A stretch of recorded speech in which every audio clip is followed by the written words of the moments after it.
అనగనగా ఒక నాన్న ఆఫీస్ పనిలో చాలా బిజీగా ఉన్నాడు.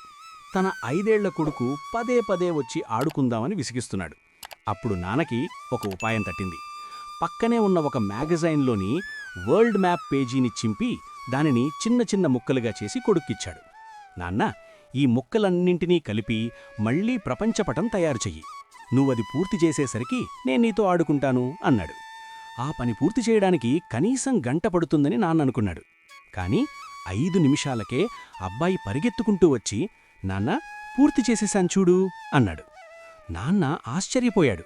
అన్నీ కరెక్ట్గా అతికించి ఉన్నాయి. రేయ్, ఇంత త్వరగా ఎలా చేశావురా అని అడిగితే ఆ అబ్బాయి తెలివిగా ఇలా అన్నాడు. ఏం లేదు నాన్నా, ఆ కాగితం వెనక ఒక మనిషి బొమ్మ ఉంది. నేను ఆ మనిషిని సరిగ్గా నిలబెట్టాను. ప్రపంచం తనంతట తానే సరిగ్గా సెట్ అయిపోయింది. మనం లోకాన్ని మార్చాలని ప్రయత్నించే ముందు మనల్ని మనం అంటే మనిషిని సరిదిద్దుకుంటే మన చుట్టూ ఉన్న ప్రపంచం ఆటోమేటిక్గా బాగుపడుతుంది. ఇలాంటి కథలు రోజూ వినాలంటే సబ్స్క్రైబ్ చెయ్యండి. ఈరోజు కథేంటంటే